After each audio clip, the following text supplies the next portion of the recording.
মৌমাছি মৌমাছি কোথা যাও নাচি নাচি দাঁড়াও না একবার ভাই। শুনছি না কবিতাটা আমরা? মৌমাছি মৌমাছি কোথা যাও নাচি নাচি দাঁড়াও না একবার ভাই। ওই ফুল ফোটে বনে যায় মধু আহরণে দাঁড়াবার সময় তো নাই। তো আমাদের তো এখন মধু আহরণ করার সময়। কারণ কে সমালোচনা করলো, কে সজনী সাহেবকে নিয়ে, বিএনপিকে নিয়ে, আমার নেত্রীকে নিয়ে বাজে কথা বললো, এগুলোর জবাব আমরা এখন দিব না, সময় হলে দেবো। আমাদের জবাব হবে ব্যালটে। কি বলেন? আজকের এই তালুকবাড়ি দ্বিমুখী উচ্চ বিদ্যালয়ের এই নির্বাচনী পথসভার সম্মানিত সভাপতি বাবু রূপদাস রায়, এখানে আমার উপস্থিত পিতৃতুল্য পিতৃসম জাতীয়তাবাদী দলের জেলা উপজেলা বিভিন্ন অঙ্গ সংগঠনের বিভিন্ন পর্যায়ের নেতৃবৃন্দ, আমার সামনে উপস্থিত নলঝরির তালুকবাড়ির এই সনাতনী মা বোনেরা, সবাইকে আমার শ্রেণীভেদের সালাম, আসসালামু আলাইকুম, এবং সনাতনীদের প্রতি রইল আমার আদাব এবং শুভেচ্ছা। কেমন আছেন আপনারা? আসলে নির্বাচন তো যখন কি পড়াশোনা শেষ করে ঢাকা থেকে আসছি, তারপরেই 1-2 বছর পরেই প্রথম উপজেলা ভোট করতে হয়েছে।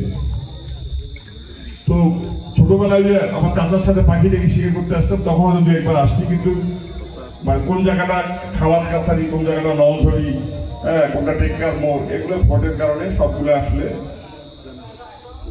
চেনা জানা হয়ে গেছে। তো আমি যাদেরকে নিয়ে ভোট করছি তারা অনেকে আমার দাঁড়িয়েওয়ালা হয়ে গেছে, 16-17 বছরে। তারা অনেকে মুরব্বী হয়ে গেছে, 2-1 জন মুরব্বী অবশ্য অনেকে দুনিয়া থেকে চলে গেছে। তো সবচেয়ে বড় কথা হচ্ছে, ভোটে কিন্তু নামলে মানুষের ভিতরের যে প্রকৃত একটা সত্তা থাকে সেটা কিন্তু বের হয়ে আসে, এবং সে কিন্তু মানুষের মুখ দেখে অনেক কিছু বলে দিতে পারে বা একটা অনুভব করতে পারে। 2009 সালে তো আমার মনে হয়েছিল যে আমি কোন সাগরের মধ্যে ছাপ দিলাম, কোনো কুল খুঁজে পাইতেছি না। তখন কোনো রাস্তাঘাটও আমি চিনি না। যাই হোক, আমার মনে হয় 21 দিন ওই সময় তফসিল ঘোষণার পর, তার আগে থেকে বের হয়েছে যদি 21 দিন সময় ছিল। 21 দিনে আমি 21 বেলা খাইনি, পকেটে ভর্তি টাকা, কিন্তু খাবো কোথায়? 21 দিনে আমার মনে হয় 21 ঘন্টা আমি ঘুমাইনি। তো তখনই নিয়ত করছি যে ঠিক আছে, আমার আব্বা যদি আর কোনোবার ভোটে দাঁড়ায়, এবার যদি আল্লাহ তাকে জয়লাভ করায়, তাহলে ভোট আমি এই 5 বছরে করবো।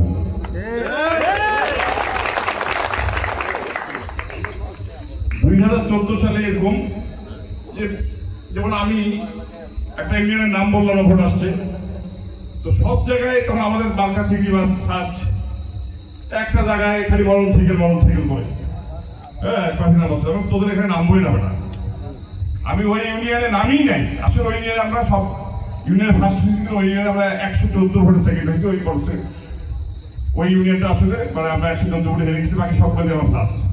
এই বিষয়টা এই জন্যই বললাম যে এই সংসদ সদস্য নির্বাচনে কিন্তু একটা ইউনিয়নের ভোট অনেক সময় ম্যাটার করে না। একটা ইউনিয়নে, যেহেতু ইউনিয়নটা ছোট ছিল, কিন্তু আমি যে ইউনিয়নে দাঁড়িয়ে কথা বলতেছি, আমার নিজের ইউনিয়ন, যেখানে আমার জন্ম, আমার আব্বার জন্ম, এই ইউনিয়নটা কিন্তু অন্য 2-3টে ইউনিয়নকে ডিফার করে।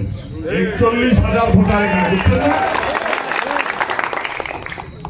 এইখানকার যারা কাকা আছেন, কাকি আছেন, আমার মা আছেন, মাসি আছেন, এখানকার মাটি আপনার যেমন মাটি, আলাদা শহীদেরও কিন্তু মাটি। এখন আপনারা কি চান না আপনাদের যেমন ঘাঁটি হোক, আলাদা শহীদের এটা ঘাঁটি হোক? একটা লোক পৃথিবীতে কয়দিন বাঁচে বলেন তো? আমি কি একসাথে 2টা গাড়িতে চলতে পারবো? একসাথে 2টা বাড়িতে ঘুমাইতে পারবো? বিষয় হচ্ছে, আসলে এটা হয়তো আমার আজকে এই জায়গায় আসা, আপনাদের সাথে কথা বলা, নিশ্চয়ই আমার আব্বার কাছ থেকে আসছে। উনি অবশ্যই আমার থেকে অনেক ভালো মানুষ, আমি বলবো। ওনার অনেক মাথা ঠান্ডা, উনি এত সহজে আসলে কাউকে খারাপ কিছু বলে না। আমি হয়তো একটু চুপিত হয়ে যাই, কিন্তু ওনার মধ্যে নিশ্চয়ই দেখি নেই। এবং উনি বিভিন্ন ধর্মীয় প্রতিষ্ঠানে দান করতে আসলে কোনো কার্পণ্য করে না।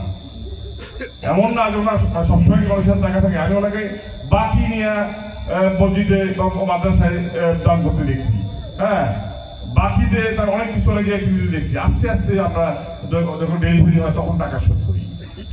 এইটা তো তার মনের ইচ্ছা, আমি তো সন্তান হিসেবেও তাকে বাধা দিতে পারি না। এখন এইটা যদি কেউ ইচ্ছা করে, যদি কেন দান করে, এটা তো পাগলের প্রলাপ বকার মতো বিষয়, তাই না? এখন বিষয় হচ্ছে আপনারা কেন করেন না, সেটা আপনাদের ব্যাপার। কারণ আমি তো আমার আব্বার খবরে আমিও তো ঢুকবো না। আমি সেদিন বেরু বলে গেলাম, একটা রাস্তা দিয়ে নিয়ে যাচ্ছে, আমি নিজে মানে একটা ব্রিজ দেখার জন্য, ওই রাস্তায় পর 3টে মসজিদ। এখন আমি যার মোটরসাইকেলের সাথে আরেকটা মোটরসাইকেল আছে, বলতেছে ভাই এই মসজিদে আপনারা এত টাকা দিচ্ছে, এই মসজিদে এত টাকা নোট দিচ্ছে, এই মসজিদে এত দিচ্ছে। তা আমি তো জানি না, তো মানুষ সে কি বলবে? আমি নিজেই জানি না একটা সন্তান হিসেবে যে সে এই 3টে মসজিদে, একটা রাস্তায় 3টে মসজিদ, ওই 3টে মসজিদে সে টাকা দিচ্ছে এবং কোন কত টাকা দিচ্ছে আমি জানি না। বুঝতে পারছেন কি আপনার কথা? সেই কথা। তো বিষয় হচ্ছে তাহলে এই জল ঢাকায় উনি যেখানে যে অবস্থায় গেছে না কেন, কেউ যদি তার কাছে কোনো মানে আবেদন করে, সেটা মন্দির হোক মসজিদ হোক, হ্যাঁ, যদি কথা একবার দিচ্ছে সে হয়তো বা কারোটা সাথে সাথে করে দিচ্ছে, কারোটা সময় লাগছে। তবে কাকু হয়তো শুনছি কিনা আমি জানি, উনি বললো আমি শুনি নাই, আমারও জানা নাই যে উনি কোথাও কোনো ওয়াদা করে সেটা রাখেনি, আমি এতদিন পর্যন্ত আসলে জানতে পারিনি। আপনারা যদি কেউ জানেন যে উনি একটা ওয়াদা করছে, হ্যাঁ, এটা রাখেন, তখন আমাকে বলবেন, ভাই আমি চেষ্টা করবো তার এই ওয়াদাটা রক্ষা করার জন্য। আর সবচেয়ে বড় কথা হচ্ছে আমরা ভোটে দাঁড়াচ্ছি কার জন্য? আপনাদের জন্য, আপনাদের ভালো মন্দ যাচাই করার জন্য। তো আমাদের যদি আমরা তথাকথিত উন্নয়ন না চেয়ে সামগ্রিক উন্নয়ন চাই, এলাকার উন্নয়ন চাই, রাস্তাঘাট, শিক্ষা, স্বাস্থ্য, চিকিৎসা এগুলো চাই, তাহলে কিন্তু আমাদের একজন সংসদ সদস্য লেভেলের জনপ্রতিনিধি দরকার। কারণ উপজেলা পরিষদের চেয়ারম্যান উনি ছিলেন, দুর্ভাগ্য যে উনি উপজেলা পরিষদ চেয়ারম্যান নির্বাচিত 3 মাসের মধ্যে উপজেলা পরিষদ আইন সব এমপিরা একজনে চেঞ্জ করলো। আগে প্রকল্পগুলো চেয়ারম্যান থাকতো, মানে উপজেলা পরিষদ চেয়ারম্যান, পরে ওটাকে চেয়ারম্যান করলো আবার নির্বাহী কর্মকর্তাদেরকে, এমপি সাথে থাকে উপদেষ্টা, চেয়ারম্যানের কিছুই করার থাকে না। তারপরে ওই যে কয়টা চাকরি দিছে, আমার মনে হয় না যে যাকে প্রথম কথা দিচ্ছে চাকরিটা দিছে। এবং এখন আমাদের দেশে তো সিস্টেম হয়ে আসছে, ট্রেডিশন হয়ে গেছে যে চাকরি যদি বিনা পয়সা হয়, পরীক্ষা দিয়ে ফার্স্ট হয়, তারপর অফিসিয়াল কিছু খরচ থাকে। তো এমনও দুর্ভাগ্য, যখন একটা যে আমার মনে আছে প্রাইমারি পিওনের চাকরিগুলোতে 7 লাখ 8 লাখ 10 লাখ টাকা করে টাকা উঠলো।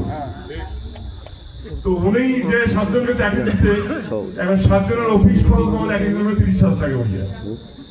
এমন লোক দরিদ্র, পায়ে স্যান্ডেল নাই, 30,000 টাকা অধিক দিবে। আমার মনে আছে ওই 7 জনের 321 2,10,000 টাকা যে ওই সরকারি কর্মকর্তারা একজন উপজেলা চেয়ারম্যানের সুপারিশ হচ্ছে, সে ডাইরেক্ট হয়ে যায়, তাকে ঘুষ খেয়ে যাবে অফিসের নিয়ম কি দিয়ে ওই ওদের, হ্যাঁ, যে নাইলে ওই যারা ক্যান্ডিডেট তাদের পক্ষ থেকে তার নিজের পকেটের টাকা 7 জনের 2,30,000 টাকা দিচ্ছে, 2,10,000 টাকা দিচ্ছে। এটা ছোট্ট ঘটনা। ওই 7টা চাকরি হয়তো আরেক, মানে 7টা নিয়োগ আরেকজন এমপি সাহেব যখন ছিল, প্রথমে কারোর কাছে 5 লাখ করে নিছে, দিতে পারে নাই, ও জমি বেচছে 5 লাখ টাকা। এখন পরে তো কেউ, এখন আমার যখন সময় আসছে তখন 10 লাখ করে দিয়ে যাচ্ছে, দাম বাড়িয়ে গেছে। এখন দেখা গেল ও যে জমি 5 লাখ টাকা দিয়ে বেচছে, ওকে এখন 10 লাখও 5 লাখ ফেরত, ওই জমি 10 লাখ দিয়ে ওই জমি আর হয় না। এখন আপনাদের এমন কৃতকর্ম, এটা না হয় বিগত দিনগুলোর কথা বললাম। এখন আপনার 1996 সাল থেকে 2001 থেকে 2006, তখন তো আরো সমস্যা। তখন তো একটা নির্দিষ্ট ক্লাসের লোক, নির্দিষ্ট লেভেলের লোক ছাড়া চাকরি হয় না। আর হইলেও আল্লাহর রাস্তে কতজন আমাকে বলছে যে ভাই আমাকে ডাকবেন, আমি স্টেজে বক্তব্য দেবো, কিভাবে আমার কাছে টাকা নিচ্ছে। আমরা এত নোংরামি চাই না আসলে। কোন রুমে ঢুকি টাকা নিচ্ছে, কোন হুজুর টাকা নিচ্ছে, কেমন করে টাকা নিচ্ছে, 500 টাকার বান্ডিল, 100 টাকার বান্ডিল, সব ইতিহাস বলবো। আরে ভাই, নির্বাচনী বা নির্বাচন করতে আসছি, এগুলা নোংরামি আসলে আমরা সবাইকে চাই না।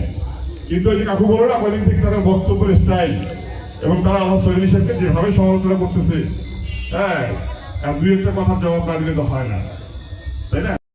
মুরব্বী যারা আছে তারা হয়তো আমার যখন দলের নেত্রীকে নিয়ে আজে বাজে কথা বলবে, দলের ভারপ্রাপ্ত চেয়ারম্যান কিনে আজে বাজে কথা বলবে, বিএনপি কে নিয়ে আজে বাজে কথা বলবে, তো দলের যারা কর্মী আছে তারা উত্তর দিবে না?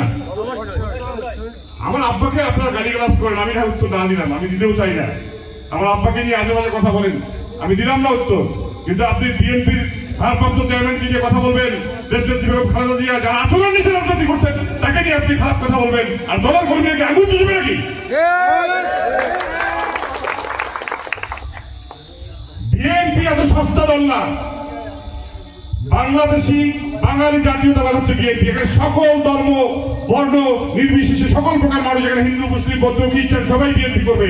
এখানে চোর ডাকাত বাটপার গুন্ডা সবাই বিএনপি করবে। ওনারা তো বাংলাদেশের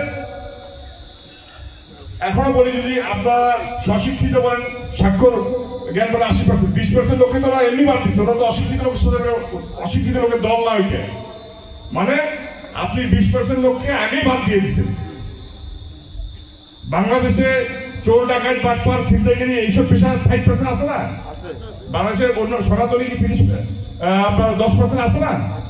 এইভাবে তো আপনার তো 40% লোককে বাদ দিয়ে তো ভোটটা শুরু করলেন। আবার বড় বড় কথা কিভাবে বলেন আপনারা?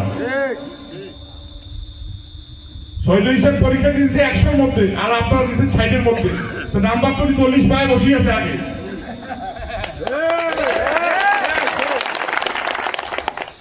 কোন প্রশ্নের উত্তর না লিখি 40 পায়ে আছে। সমালোচনার জন্য সমালোচনা করিয়েন না। আপনারা গঠনমূলক সমালোচনা করেন, রাজনৈতিক সমালোচনা করেন। শহীদ হিসাব আল্লাহ শহীদ হিসাব তার 10 বছরে কারো কাছে কোনো টাকা নিছে কিনা, কোনো বরাদ্দের জন্য কোনো পয়সা নিছে কিনা, কাউকে কোনো প্রলোভন দেখাইছে কিনা, হ্যাঁ এগুলা বলেন রে ভাই। আপনাদের কতজনের কি উপকার করছি? ব্যক্তিগত আক্রমণ তো যদি আমি মুখ খোলা শুরু করি, লজ্জায় মুখ লাগাইতে পারবেন না। আপনাদের যারা নেতা আছে, সর্বোচ্চ পর্যায়ের নেতা, এরা কি মনে পড়ে না যে বাবু যদি মুখ খুলে ইতিহাস যদি বলা শুরু করে তাহলে আপনাদের কি অবস্থা হবে? যাদেরকে দিয়ে স্টেজে মাইক দিচ্ছে, এদের গ্রহণযোগ্যতা কি, এদের লেভেলটা কি, এদেরকে দিয়ে যে শহীদ হিসাবকে নিয়ে বকাবকি করতেছে, আপনারা কি একবার কি আপনাদের মনে পড়তেছে না যে আপনারা কি কি অপকর্ম করছেন? এমনি যদি মুখ খোলা শুরু করি, মুখ দেখাইতে পারবেন না। অতএব আমি চাই না এই কাদা সরাসরি দীর্ঘায়িত হোক। আমার কথা হইতেছে, একজন সংসদ সদস্য যে দায়িত্ব পালন করার জন্য সংবিধানে তার দায়িত্ব আছে, আল্লাহ চৌধুরী সাহেব যদি আপনাদের ভোটে নির্বাচিত হয়, উনি যদি সেই দায়িত্ব ঠিকমতো পালন না করে প্রথম যে ব্যক্তির প্রতিবাদ করবে সেটাই হবো আমি। আপনাদের যে বরাদ্দ আসবে, আপনাদের জন্য যে সরকারি অনুদান আসবে, সেটা 100% আমার অনুদান নিশ্চিত থাকবে। আপনারা নিশ্চিত থাকেন। আপনাদের বরাদ্দ ঢাকায় বিক্রি হবে না, আপনাদের বরাদ্দ কোনো দালালের কাছে যাবে না। আর আমাদের মানে বাংলাদেশের আগামী উন্নয়নের জন্য ছাত্র বলে গেল,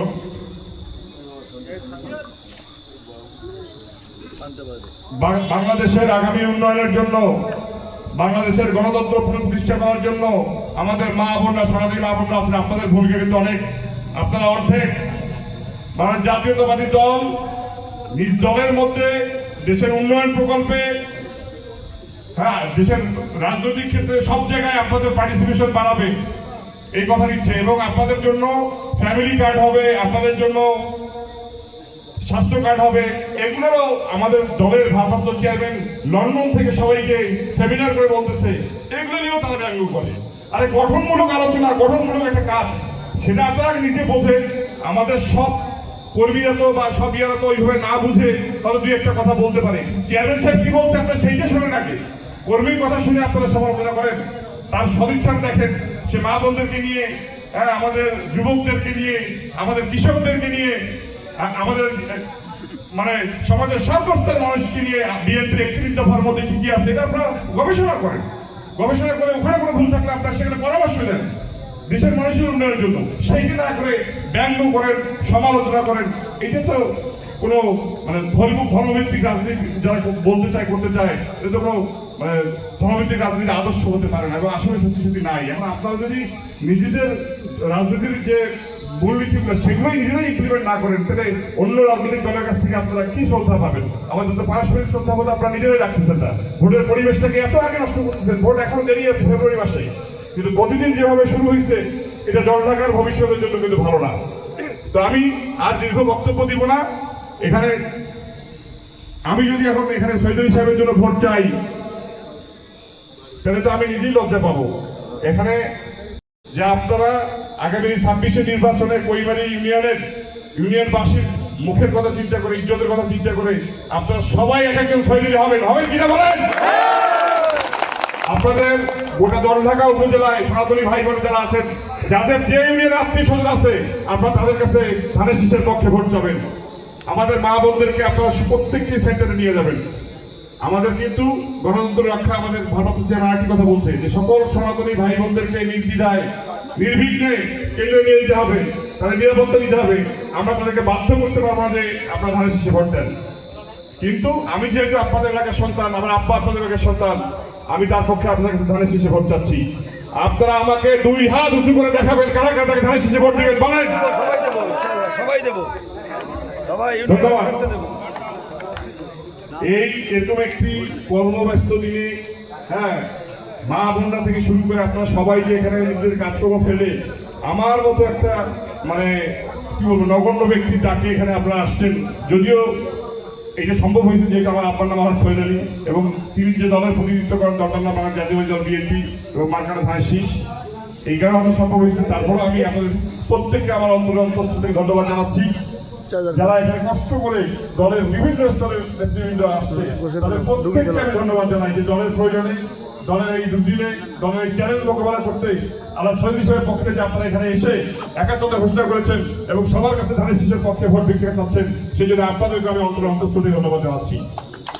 এবং এই ছাত্রদলে যারা এসেছে, এখানে যারা আয়োজক আছে, হ্যাঁ, রূপদাস শাখা থেকে শুরু করে স্থানীয় জনগণ, তারা আমাদেরকে এত সুন্দরভাবে গ্রহণ করেছে, তাদেরকে আমি ধন্যবাদ জানাচ্ছি।